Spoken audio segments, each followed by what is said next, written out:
Revolutionary greetings, comrades, from all over the parts of the country, which is South Africa, the continent, Africa, and the whole world. My name is Vuyo Tutoli, but everyone calls me Vuyo, and I'm the Regional Education Officer at NOMSA in its Jack Charles Besadenhout region, also known as JCBES. And I'm also the spokesperson of the Socialist Revolutionary Workers' Party. I will briefly just introduce today's topic, and I will also introduce the speaker. The COVID-19 pandemic has shocked the whole world and has revealed more clearly than ever that the global ruling class, whilst controlling the order of society in an imperialist fashion, obviously motivated by greed and profit, it is becoming more clear than ever that the capitalist system is in its most deepest crisis ever, and the rule of the capitalist class on a global scale is in jeopardy. In South Africa, we have, for instance, seen the serious shortages of food. We've seen how the state violence has been exercised on people, where the forced evictions have been happening and other forms of state violence. Many people are going hungry every day. In fact, we've seen riots. These riots are not unique to the country only. We've seen them across the continent and across the whole world. The center of the capitalist and imperialist system can no longer hold. Now, more than ever, we need to understand how the mechanics of this imperialist system, how it operates, its motives, in order to develop deeper strategies of combating it. One comrade who has been thinking through and writing extensively about this for some years is the speaker joining us today, Comrade Vijay Prashad. Comrade Vijay is a historian and journalist, and above all, a great comrade. He is the chief editor of the Left Word Books, New Delhi, a great publisher of contemporary and classic left texts. He is currently the director of the Tricontinental Institute for Social Research, which has been leading in producing research, media, and intellectual interventions that serve the interests of the working class. He is also the author of 30 books, including Red Star Over the Third World, The Darker Nations, A People's History of the Third World, and his exciting new book to come out this year, Washington Bullets, with an introduction by Evo Morales Aima. Before I hand over just now to Comrade Vijay, please, comrades, feel free to ask questions by submitting questions via the question function at the bottom of your screens. Or alternatively, if you're watching us via Facebook, you can just comment on the video. At the end of the contribution, we'll try to collect and share your questions with Comrade Vijay as many as possible. Comrade Vijay, I'm now handing over to you. You're welcome. Greetings, comrades. Thank you, Vuyo. Happy to be with you at the Socialist Revolutionary Workers' Party webinar on the question of Corona and imperialism. I'm very pleased to be with you today. It's been a very difficult period. We've lost lots of people to this very deadly virus. It's hard to be cavalier about its lethalness. It's a lethal virus. We're also losing a lot of people to a hunger pandemic. Particularly in the bourgeois parts of the world, the capitalist bloc, governments have been singularly incompetent in how they've handled the pandemic of Corona. They've been extraordinarily callous towards people. They've debased human beings, done lockdowns without thinking about, as I said, the hunger pandemic, which I'm going to explain in a little bit. I think it's an important key part of contemporary imperialism. So what I'm going to spend some time on with you in my 30 to 40 minutes is spend maybe 10-15 minutes exploring the concept of imperialism in our time, its very integral relation with the concept of capitalism. And then I'm going to spend some time talking about imperialism now, in this moment of the global pandemic. For a Marxist who looks at the concept of imperialism, if you do your reading and read Lenin's great text from 100 years ago, you read the long tradition of Marxist writing about imperialism that comes to our present day, you find that there are about 3 areas that require some close assessment. One area to understand the concept imperialism is to determine how capitalist accumulation takes place on a global stage. How does capital, which is a quantity of money, which has a different qualitative shape when it's large enough, in other words, if you have only so much small amounts of money in your pocket and you can buy cigarettes or something, that's not capital, that's money. But if you have a larger quantity of money, at a certain point, the quantity of money changes into a new qualitative thing, which is capital, where you can hire labor power, you can buy dead labor resources, you can hire a building and so on. You can get the living labor, the labor power you have hired, you can get it to work, take the resources, raw materials, make commodities, sell those commodities, and because in the process of production, you have exploited labor, you have made labor either more productive and therefore taken a larger part of the working day for yourself. Through that process, you accumulate more capital, your capital hoard increases, the workers who work there, who sell the labor power to you, make just about enough money to reproduce themselves, to come back the next day and work for you. The concept of capital is very key. You have to understand that in order to understand imperialism. So the first important set of observations must be around the process of capital accumulation on the world stage, not just in a firm, in one factory. Capital on the world stage. That's the first element that we have to come to understand. The second thing we have to come to understand is historical. Capitalism in its development has gone through certain epochs. In the early period, there was a kind of mercantile capitalism. Then you shifted to a more industry-based capitalism where industrial capital was in dominance. Then we come to an era where finance is in dominance.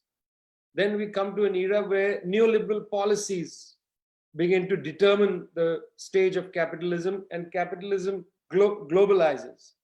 It is finally able to break the walls and have the whole planet under its dominion. You have to create an understanding of eras and periods and understand which forces, which fractions of capital are in dominance, how capital, is able to reproduce itself and accumulate. Each moment it accumulates in a different way.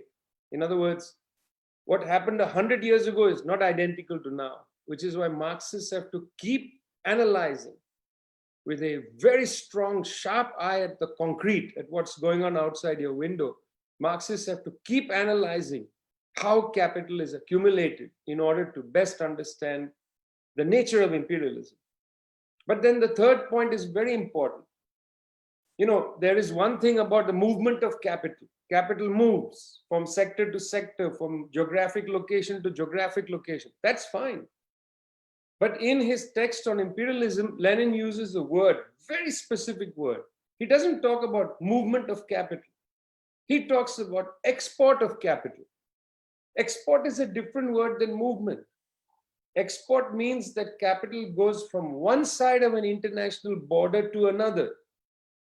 This means we have to understand capital accumulation not in a planet where there's no borders, but in a world where there are borders. In a world, for instance, where today capital can move pretty freely. International capital can move pretty freely, can move across borders. Commodities, goods, services can move pretty freely across borders. But labor cannot move across borders. Labor is hemmed in by its territory. So that labor is not able to harmonize its selling price for labor power. You have differential wage rates. That's what's known as arbitrage of wages. In some areas, wages are held down by the border. If you are able to, by some miracle, cross the border, the wage rate goes up. This has an impact on capital accumulation and so on. I'll get to that in a minute. But these are three decisive theoretical categories that we have to have in mind. Capital accumulation, the way in which capital accumulates. It's a very important arena of analysis. Secondly, the eras of capital.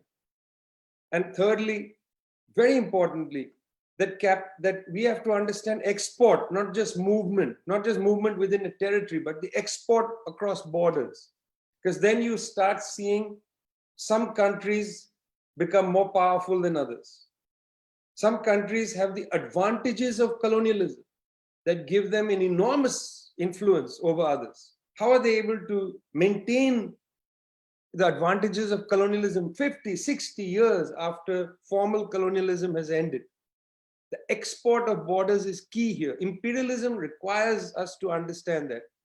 We have to understand a border world, a world of borders where certain countries have much more power and others are subordinated. How is that happening?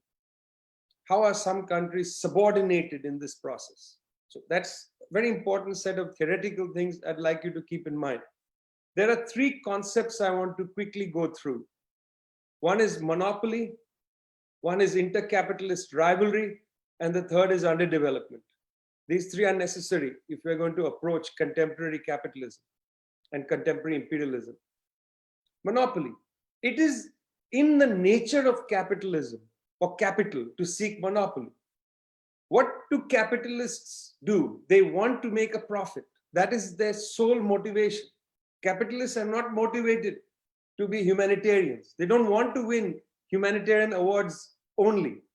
They want to make a profit. If they win a humanitarian award, that's great. But what they want is a profit. That's what you go into the competitive arena, the hurly-burly arena of the economy. You go into the production process to emerge with a profit. You don't go into the production process to emerge as a humanitarian. And because you are driven by the profit motive, you seek a monopoly advantage against other capitals. Sometimes these are technological advantages, some innovation. But an innovation over time flattens out. Other people find out how you're doing things, they reverse engineer, and then the innovation disappears. You want to get the most out of labor. You want to make labor work hard every second of the day that you hire them or you buy their labor power. Because of the nature of capitalist desire to exploit labor as much as possible, when capitals compete against each other, they can brutalize human beings. And as a consequence of the mild form of liberalism and of workers' struggles from below, the state has to create laws to hem in capitalist desire for monopoly in the economy. The state appears and says, you can't beat people in the work floor. Sorry, that's not legal. That's because workers' struggles have put it on the table. And some patina of liberalism is there. They don't want to see exactly beating. If people are dying in their houses after work, that's their own problem. That's how capital sees it. Workers' struggles and this sliver of liberalism prevents the capitalist from exerting complete monopoly control. It's the tendency of capital to seek monopoly, to become bigger and bigger. We will never reach the stage where there'll be merely big monopolies running things. You will always have some competition, and that's the way in which we have to understand our current period, which is a period in which monopolies are there, very dominant, but they don't have singular power. Plus, as a nature of the fact of borders, this is the second concept. If monopolies emerge in one country, even if they emerge in 3 or 4 countries, the same monopoly straddles countries, other countries will produce firms from the same sector which will compete with them. And you start seeing inter-capitalist rivalries. You will see firms competing with each other. Sometimes in the interest of a larger monopoly, they may collude and try and get the best deal for their sector. But that doesn't happen all the time because each firm wants to destroy the other one because they are in it for profit. They are not in it for anything other than that. Sometimes they may collude. Those collusions will break up and so on. But there can be inter-capitalist rivalry as a consequence of the fact that in the same sector in different parts of the world, capitalist firms can emerge and they can struggle with each other. So the second concept, first is monopoly. It's a core concept inside the history of capitalism. It's not like in early capitalism, there was no monopoly. Capital always seeks a monopoly advantage over other capitals. That's its nature. And so there are intercapitalist rivalries. This is a very important concept. It will help us understand some of the great dangers we face now in the world. The third concept is underdevelopment. As a consequence of colonialism, some parts of the world were not developed at all. You know, when the British left, or when the British were thrown out of India, something like 11% of the population was literate after over 200 plus years of colonialism. They didn't bother to educate people. They didn't need to. They suppressed standard of living in India.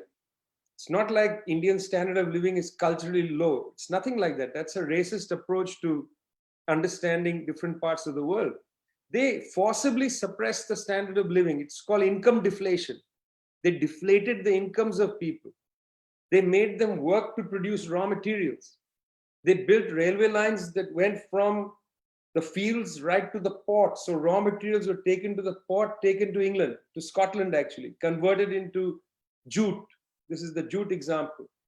Then brought back and finished goods sold in the colonies. Forcible, they created closed markets. They sold their goods there. Not only did they do that, they made the Indian taxes pay for the British army that dominated India. So the tax money in India was not to be used for social development of the people. So you didn't develop the productive forces in a place like India. You didn't develop factories and so on. You didn't develop human resources, humans meaning their health, their education, nothing was developed. And then one day you leave. And what you leave is, you leave a country which knows only to produce raw materials for you. Some sectors are there where they produce industrial goods, finished goods and so on. Generally, you are left underdeveloped. There's no embarrassment with this term. You know, people get upset. They say, no, we don't like the term underdeveloped. We don't like the word backward. You know, we shouldn't use I say we should use the word backward. They left us backward. They forcibly made us backward. They left us without education. When the colonizers came, we were people of we had some culture, some basic education. They stripped us of our own education, of our languages and so on. They tried to, at least. They didn't succeed with language in India. Other places they succeeded. They take away, they made us backward in terms of social development. And then they leave you. You only know to sell them raw materials. From the 1950s, 60s, 70s, 80s, the countries of the former colonized zone attempted new things. In Iran, they attempted to take advantage of oil prices. In Guatemala, they attempted to take advantage of, their fruit crops. Each time countries tried to build an alternative new way of going, close their economy, tried to respond to the needs of the people, they were overthrown. The coup against Mossadegh in Iran, 1953. The coup against Arbenz in Guatemala, 1954. And then you go on. You can add in Patrice Lumumba in the Congo, 61. Go all the way up to Thomas Sankara in Burkina Faso, 1987. Anytime a country said, we want to do a new agenda, they were overthrown. Why stop at Sankara 87? Go all the way to Evo Morales of Bolivia, 2019, last year. They were attempting a kind of resource socialism, utilizing the resources of Bolivia for the good of the people, overthrown. Why? Because of imperialism. And I want to now come back and start talking a little bit in 10 minutes or so, the concept of imperialism per se. So I'd like to come to that. Oh, Bhuyo, you have appeared. Ah, good. Okay. Okay, great.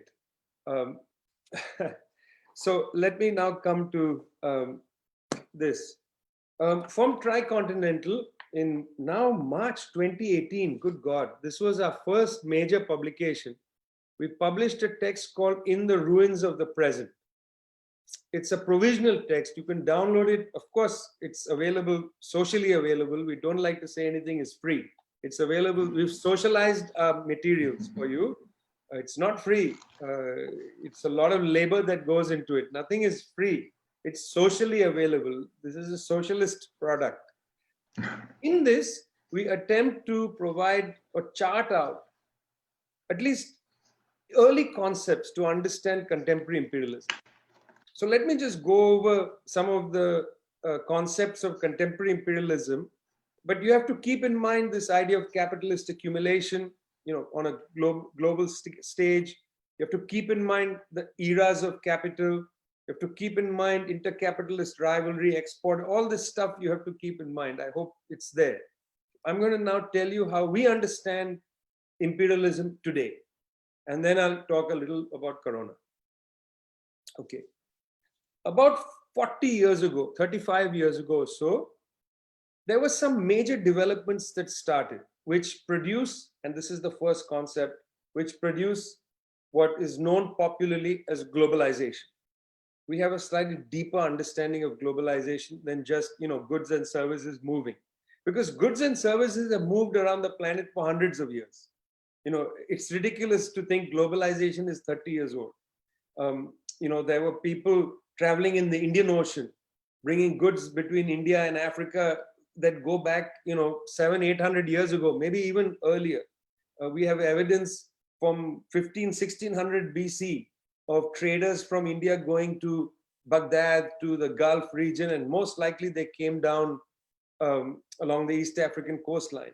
Certainly 500 years ago, 600 years ago, when Vasco da Gama, the Portuguese mariner, comes to Cape Town and is trying to find a way around the Cape of Good Hope, it's an Indian mariner who takes him into the Indian Ocean, sadly. And then, of course, the Portuguese wreak havoc there. But that means that there were Indian and Arab mariners in Southern Africa in 1498. This globalization itself is not a new thing. That's nonsense. The way they say it's a new thing is a denial of colonialism. It's a denial of the pre-colonial trading world of Asia and Africa. Just to take that example.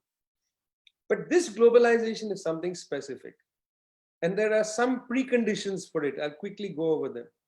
The first precondition is technological. There's enormous technological breakthroughs that take place. For instance, you have satellite technology. When satellites go up into space, you can communicate across huge areas of the world via the satellites. Enormous difference. You don't have to have undersea cables and so on. You can communicate by sending messages up to the satellite. It comes down, enormous distance is covered. Secondly, satellites can connect to computers. So that's an amazing thing. You can sit in an office. I'm sitting in an office now. I'm talking into this machine, and Buyo is sitting thousands of miles away. Hi, Buyo, how are you? In real time, he hears me and he can look up and, hello, you're there. Somebody. This is incredible. This technology is incredible. This is very important for industry, for manufacturing. Because what it means is, if I have a database in this computer and he's sitting in South Africa with a computer, we can look at the same database in real time. That means firms can keep inventories at one location and have an inventory database at another location. At the same time, we can both work on it. This is a huge development 35 years ago. Okay, that's a huge technological breakthrough. That means a company based in Arkansas in the United States, Walmart Corporation, can have, through satellites and through computerization, can know what's happening at every single Walmart subcontractor, what they are able to produce, how it can ship, where it can arrive. This is the basis for just-in-time production. In other words, if I have a shop in New York City and the shop is running out of spoons, and in the inventory of the shop in New York City, it looks like spoons are going down, I need to reorder. The shop people don't need to reorder.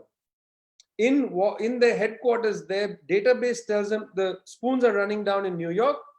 They know that spoons are sourced from 6 different factories around the world, Malaysia, X, Y, Z. From Arkansas, they are able to put an order to their subcontractor without New York saying anything. And they already have informed shippers and so on, and everything is taken care of. They, in fact, can see the whole planet from one computer. That's an incredible advance for capitalism. Okay? Related to that is the fact that you don't have to have, therefore, one factory in a country produce cars. You can now break the car factory into 20 different factories and put each part into a different country. So you're sourcing parts of a car from different countries. And because you have this computer sitting somewhere in Detroit, let's say, this computer where all the different factories are happening, the one total factory is happening in the brain of the computer. But the factory actually is in different places. This is an enormous technological advance.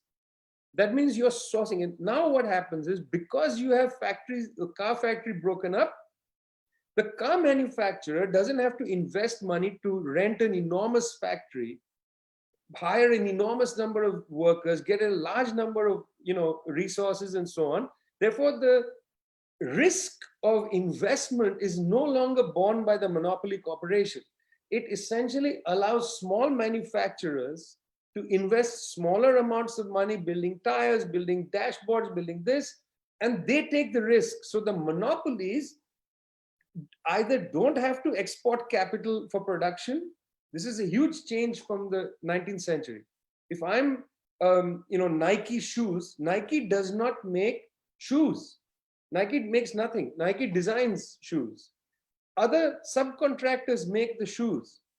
Nike merely sources it from subcontractors. So Nike doesn't need to invest capital for the production of shoes. Subcontractors in Malaysia, in Sri Lanka, they invest money in production, and therefore they have to take the risk. So these new monopolies that emerge in the last 35 years or so, they neither are investing or exporting capital for production necessarily, nor do they take risks. Therefore, it's the subcontractors that take the risks. Big capital is not risking anything. It moves its accumulated capital into the world of finance. The ballooning of finance in the center of the advanced countries takes place because big corporations are not exporting capital for production. They are putting capital into financial markets, and then those financial markets can export capital as loans. I'll get to that later. Okay, so that's a huge technological shift. Secondly, enormous political shift. Firstly, the third world collapses as a political instrument. The third world debt crisis of the 1980s ruins the self-confidence of these countries. They go to the International Monetary Fund for aid, and then they have to abide by certain conditionalities, austerity on their own people, and the governments of the third world participate now in income deflation of their population, reducing the wages of their own people, reducing goods that they supply them, and so on. And the more wage suppression you have in these countries, the more attractive they are as a place to locate your production sites. This is important. The more wage deflation, more income deflation that happens, that means that it takes much less time in a working day. If my income is deflated, it takes much less time in a working day for me to cover my own needs, so-called needs. The needs because of inflation, income deflation, takes much less time, it takes 15 minutes. That means I'm working for 7 hours and 45 minutes for the capitalist. My surplus value has increased because of income deflation. What the time it takes for me to produce the money that I get paid to survive, which is so low because of income deflation, means my rate of exploitation has increased, which means I can produce raw materials for the global commodity chain at a lower price, which enables the productivity to increase elsewhere. It's a great tragedy. I don't have time to get into this, but the death of the third world project, it had enormous impact politically. Then add that the collapse of the USSR and the communist states of Eastern Europe. Suddenly Polish workers, Romanian workers, Bulgarian workers are all working in the European Union. Or factories are being located there in Poland, in Bulgaria, whatever, moving from Germany to there. Then China in 1978 opens its seaboard to production. Suddenly the world proletariat triples in its size. And these defenses against capitalism, which the third world project, the communist state system, the Chinese revolution, what they had done begin to erode or collapse entirely. This political thing is very important, okay? So what you have is you now have production on a gigantic global scale. This is important, but it's not production where there's export of capital for production. Nike is the best example because, as I said, they don't make shoes. But even other companies don't make everything in a factory. They basically subcontract. So they are not exporting capital as investment for production. South Africa has a slightly different story because you end apartheid formally in 1994. By 1994, we're already in the middle of this globalization pandemic. We're already in the middle of it. When you go to gear in 1996, you do it to yourselves. You don't even have to have the IMF impose it on you. You gearize yourself. You're already in the middle of it. Unfortunately, national liberation in South Africa comes late. If it happened in the 50s, you would have had 3 decades of third world project type, possibility. And it would have been so important for the African continent because South Africa is the biggest, most important economy. It's one thing for Burkina Faso to attempt a third world development agenda, but it's a very poor society. If South Africa had been free in 1950s, imagine what could have happened. But you come in 1994 in the middle of this global catastrophe where you have created this supply chain, broken up factories. Now, the fact of breaking up factories and locating them all over the world has enormous political implications. From the 19th century to the 1980s, 1990s, there were two principal instruments of the working class to build power. The first was the trade union.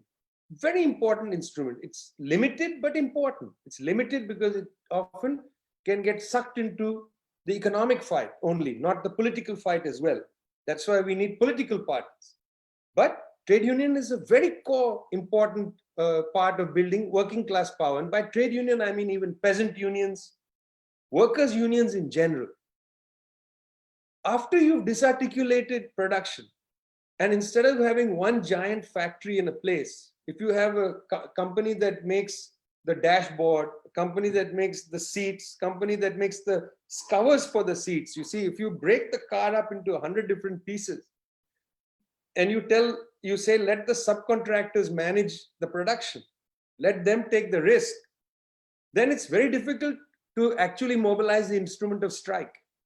If you go on strike in a factory that makes the dashboard, you're going on strike against the subcontractor. The subcontractor turns to you and says, listen, because you've gone on strike, they just canceled our orders. Now they are sourcing the dashboard from another country. This is what we call the race to the bottom. The subcontractors say, look, I'm actually not the Wizard of Oz. The Wizard of Oz is somewhere else.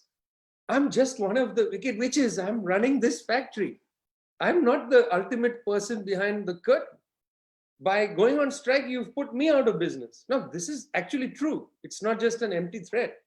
Because structurally, in this commodity chain, the cleverness of this commodity chain is it has advantaged capital enormously against labor. Decline of unionism in the last 35 years is a consequence of this structural change. It's a very significant thing. We need to take it seriously. Linked to this, the second instrument was nationalization. You see, in core sectors, one can still nationalize. But in key production, high-tech production, because of disarticulated production, it's very hard to nationalize. If you nationalize the company that makes the dashboard or even the computer chip, because they have disarticulated production of the computer, there are 20 companies making the chips in 20 different countries. If you can't source it from this country, they'll go somewhere else. And then you will suffer. If you say we have nationalized, you see, the only advantage of nationalization for the commodity chain is if you can guarantee supply of the goods at a low cost. But there's no point nationalizing a factory if you're going to guarantee capital's advantage and supply goods at a low cost. You nationalize the factory in order to improve the conditions, not only of work of the workers there, but of society in general. Capital is not interested in helping you improve the situation of society. It's interested in profit. So it will punish you. It will abandon you.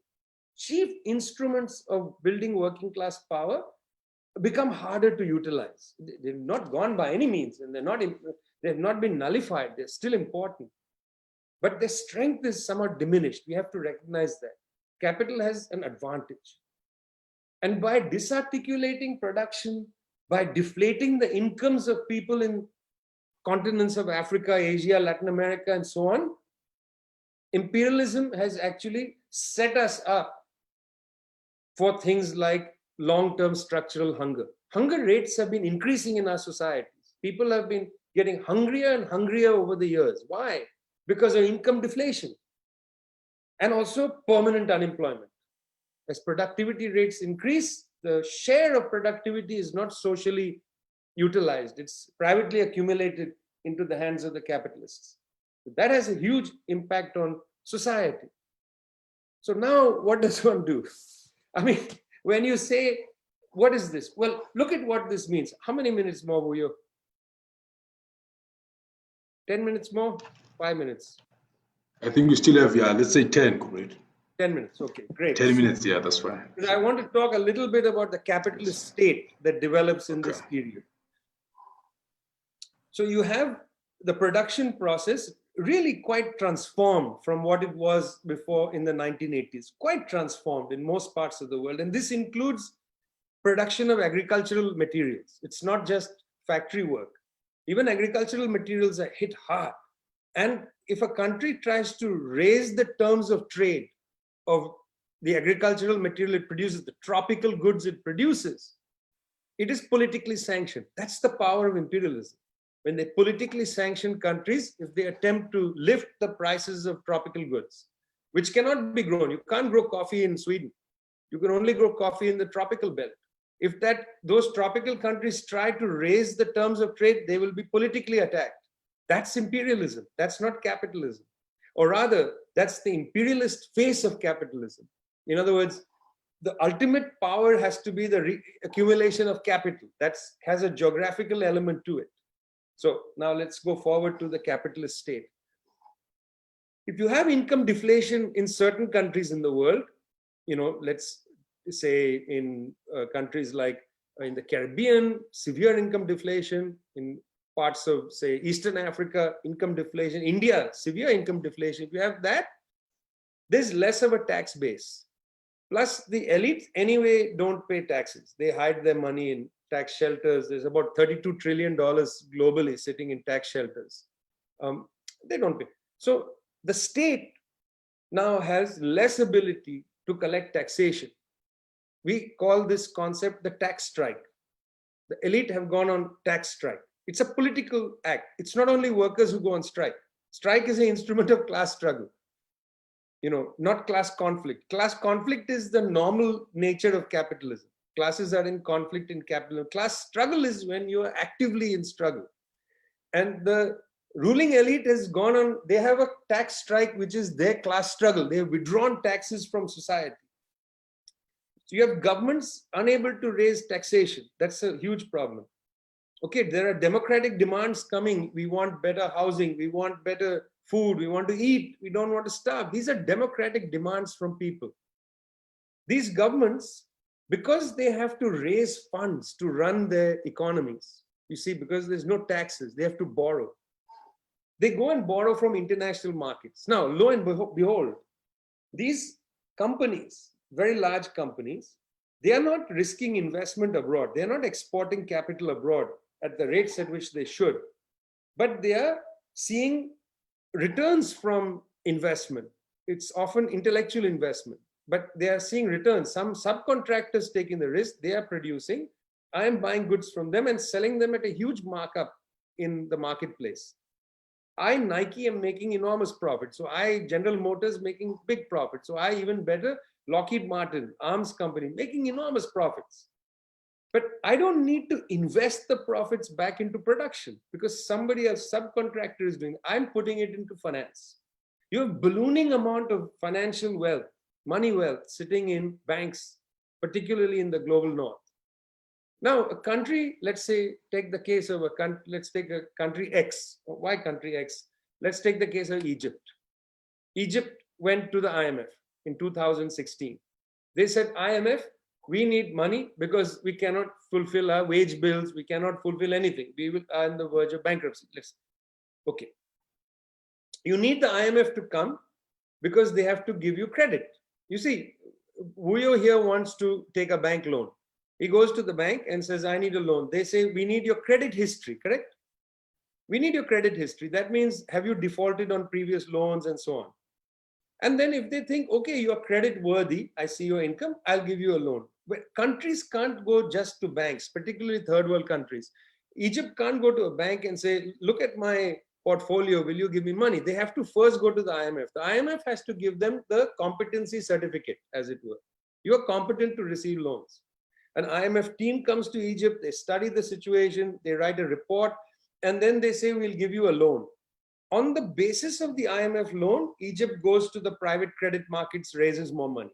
That money is money that is sitting there because these big corporations are accumulating capital without investing it in the productive sector. That's where the money comes from. So the third world country borrows money, okay? As a consequence of borrowing money, the IMF tells them you can't pay wages for your public sector workers above 5% of GDP, 9% GDP. They put a barrier. They say your balance has to be your budget has to be balanced. They put all these political things on you. It's a form of imperialism. They're telling you how to run their country. Okay, that's important. So the capitalist state in the third world is not able to have much independent space for maneuver. Its maneuverability is defined by the logic of the loans it takes and so on. Okay, so then it starts to cut health, it starts to cut wages to nurses and doctors, and you then see nurses and doctors go to the West to work. Because the IMF has forced you to cut the wages. Nurses and doctors in South Africa say, I'm going to England to work. The wages are better. So the National Health Service benefits because the IMF essentially destroys your health sector. They say privatize. The more you privatize in your health sector, there'll be slightly higher wages, more people working there, but less people being served. The masses of people have less workers who are badly paid and bad working conditions.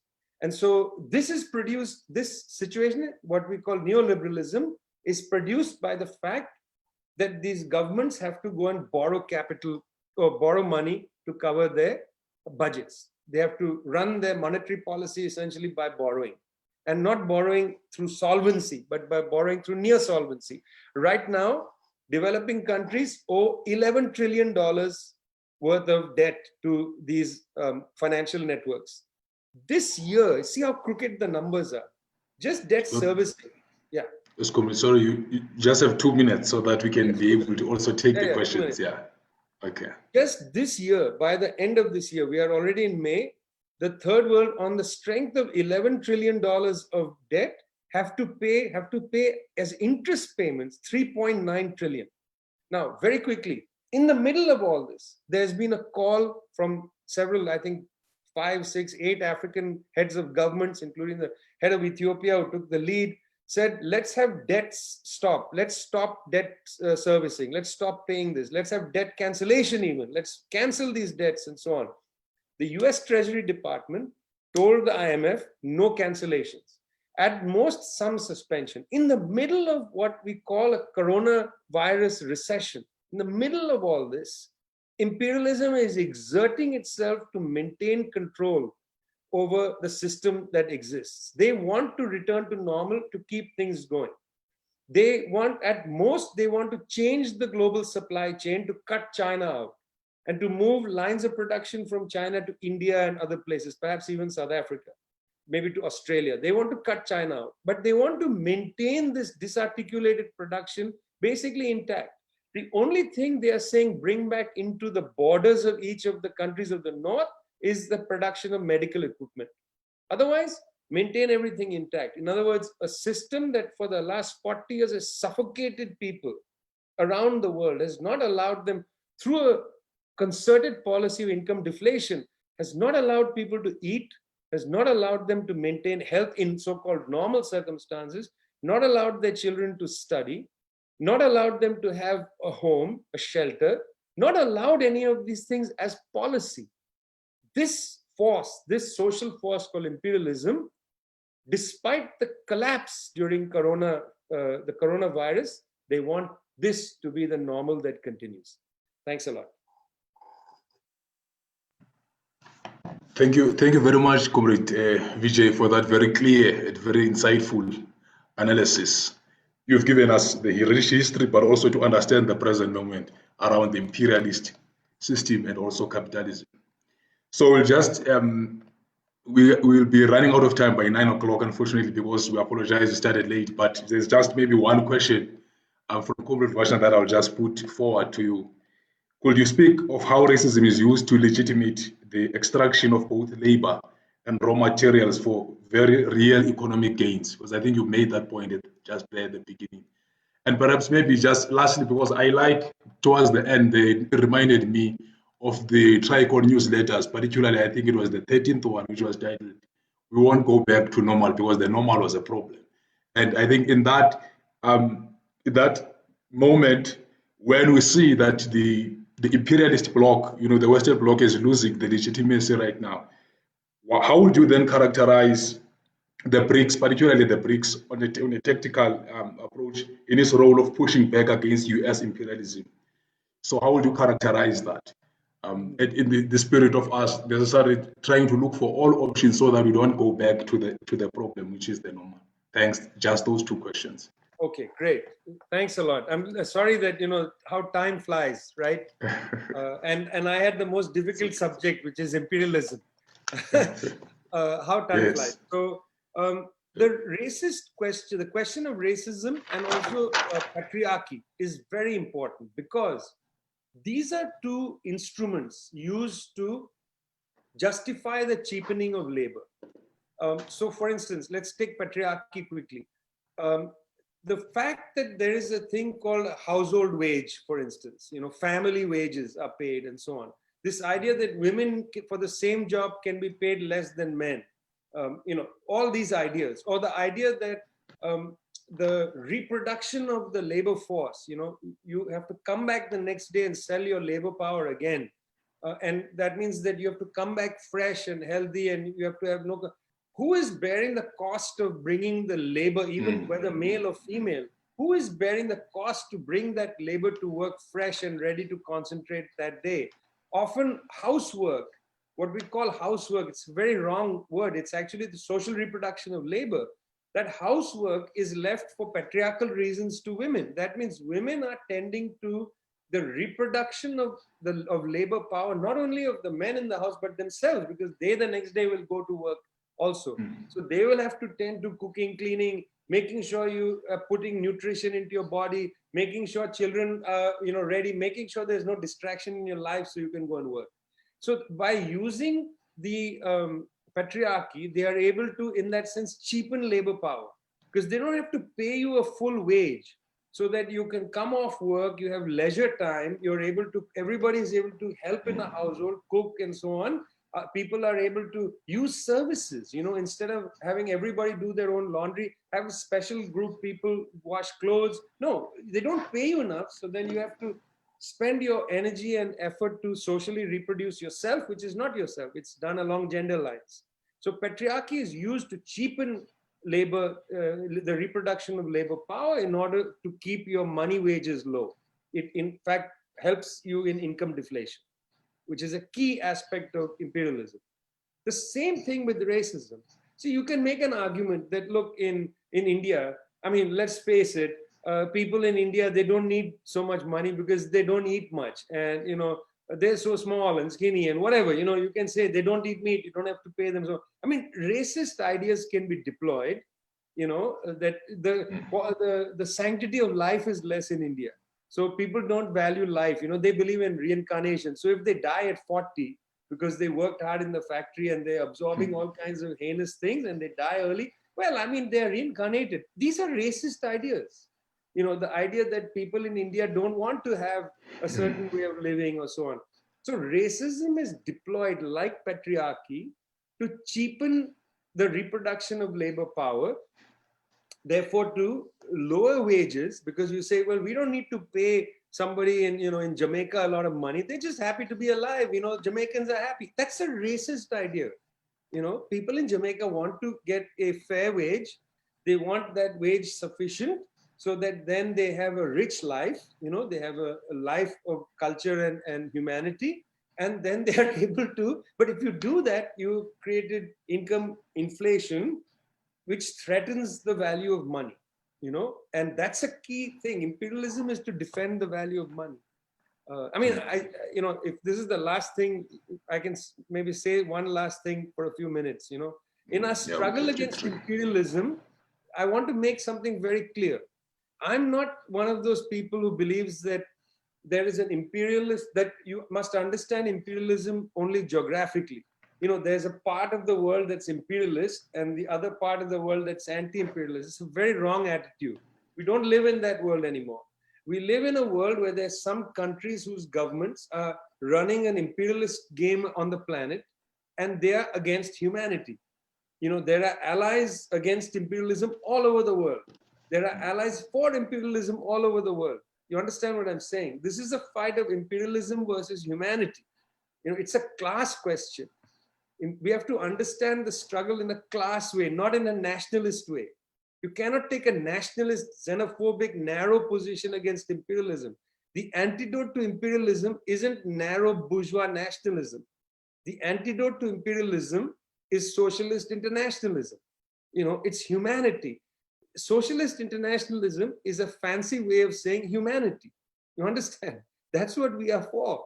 We as socialist internationalists, we are people who believe in the concept of humanity, and humanity is the antidote to imperialism.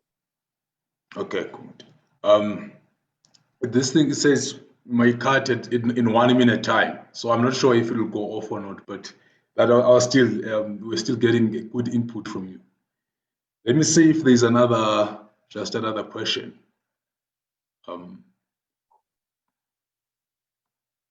Okay, there's just one more question. I'm not sure if this thing will cut. It's just asking, how is the US government able to provide trillions of dollars in handouts to monopoly companies when it is already hugely indebted?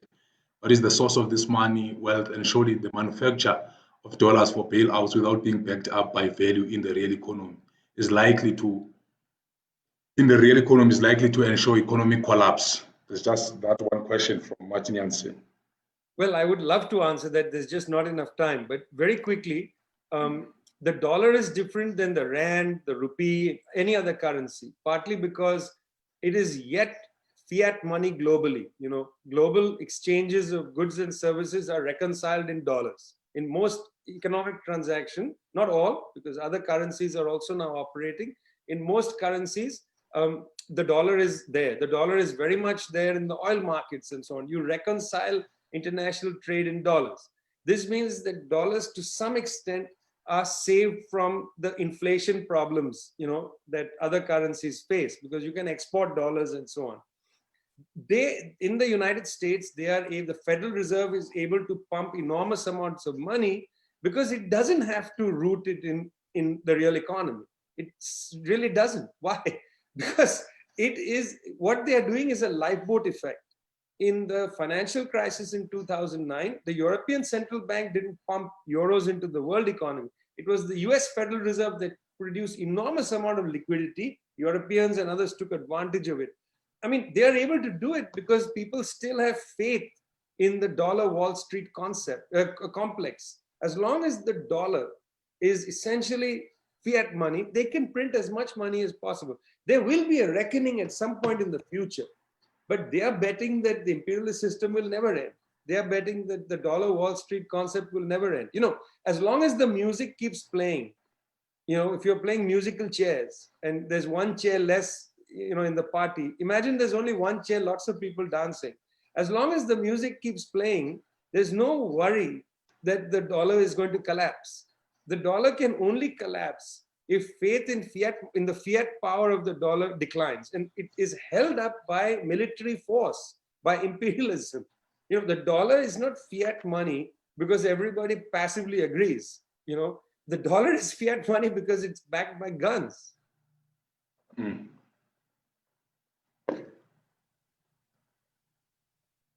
Okay. Thank you, Colbert. It seems like we've passed 9 o'clock, but it has not cut us yet. So I think a little bit we can still continue there. But let me just maybe give you there's two more because we're taking from here on the chat, but also from Facebook. So then there's another question where it says, would you characterize China as imperialist and its conflict with the US as inter-imperialist rivalry? That's one. And then someone has asked also as well, don't you think it's high time that we need now a new international?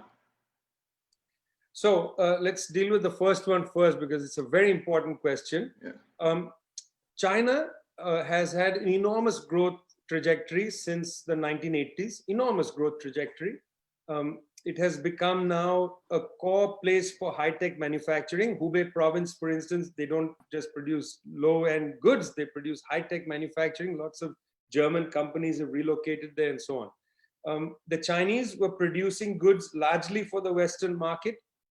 And because of, even in the West, some income deflation among working class peoples and so on, the Chinese were providing money for Western banks to give credit to their population to buy Chinese goods. It's what the IMF some years ago called the satanic embrace. China knew that this is not sustainable, so it began to find different ways to invest and produce market opportunities. One was in the Belt and Road Initiative, the other was transferring some income transfer within China to raise the standard of living.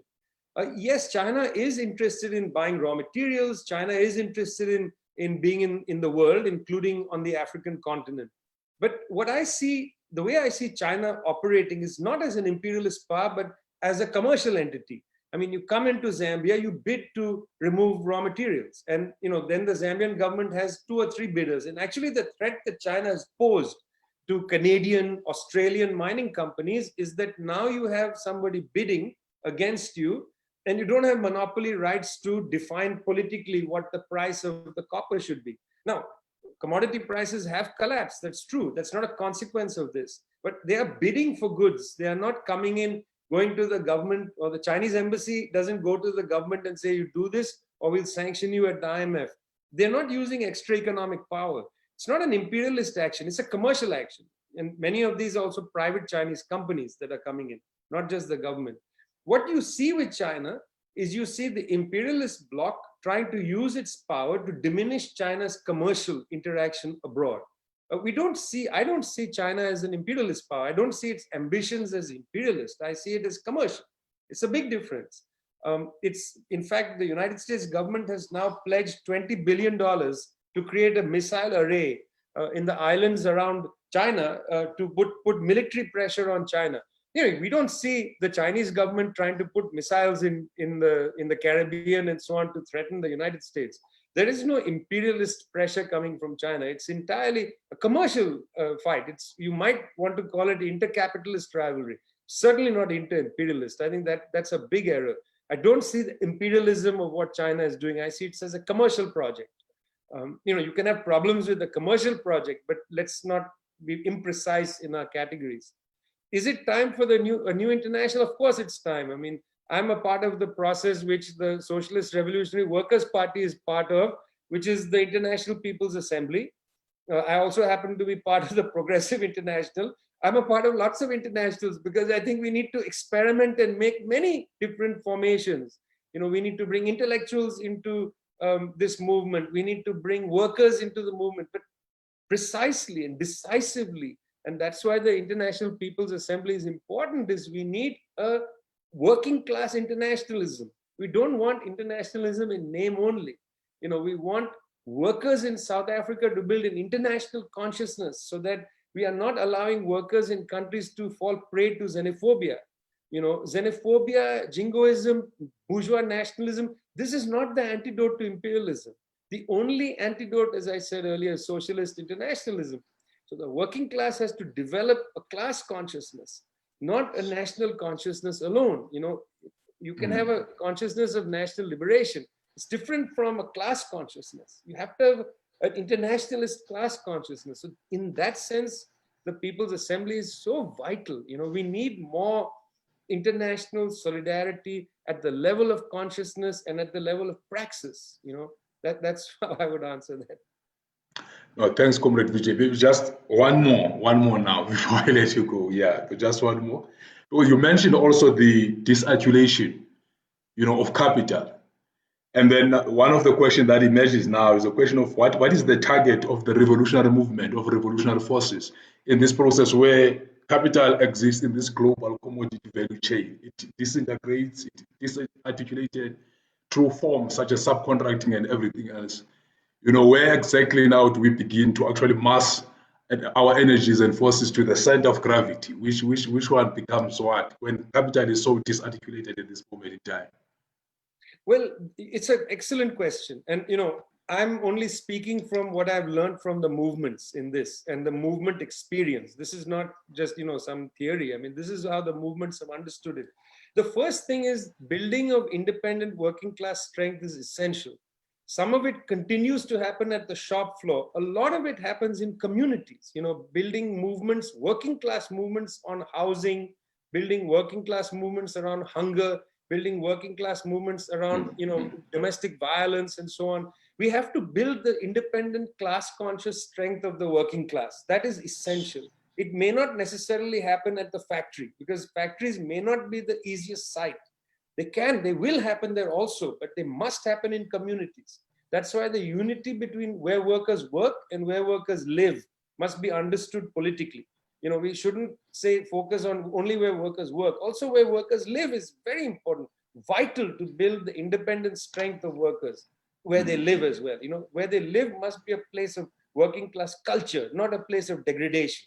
We need to build community centers. We need to build a vital cultural world for workers, a world of internationalism and so on. But the second area is along the global supply chain, there are vulnerable nodes. Ports are always vulnerable. Sorting areas are vulnerable. Databases are vulnerable. These are places, if they go on strike, if the workers at the port go on strike, if the workers at sorting areas go on strike, it's likely that we will have, interesting and useful new ways to understand struggle. You understand, all these things are experiments. We don't know exactly. When trade unionism begins historically and it begins in the factory, that was an experiment. The word strike, by the way, doesn't come from the trade union. The word strike comes from shipping, striking the sails. When sailors said, we no longer want to work for you, you terrible captain, they would pull the sails down. They strike the sails. The first strikes took place on ships, not on the factory floor. That concept comes with us into the trade union movement on the factory floor. So, we need, our understanding of tactics and strategy has to always evolve. We have to be very flexible. Experimentation is the center. In the middle of the Russian Revolution, Lenin wrote a terrific little essay called Insurrection is Art. Insurrection is art. Insurrection isn't a science necessarily. It's a science, of course, to understand capitalism, to understand imperialism. But the act of insurrection is an art. You have to experiment. You have to see what's happening. You have to test the waters. You have to test the capacity of the working class to carry the revolution forward. Engels wrote in a very important thing that communism is not a doctrine. Communism is a movement. Yes. Thank you, comrade, for giving us your time and also for this very brilliant and decisive intervention. We really need it at this moment in time. And just to again reiterate, I really like that 13th newsletter. I always check the newsletters. But again, that title that we must make sure we don't go back to the normal, because that normal was a problem. So with this contribution you've given us, surely we'll take it to our organizations. It must give us strength to continue to build, the working class organization so that we can defeat and dislodge capitalism and imperialism. Thanks so much to all the comrades who participated, raised questions. We appreciate your following, comrades. Thank you very much, Comrade Vijay. All the best. Bye. Sure. Bye-bye.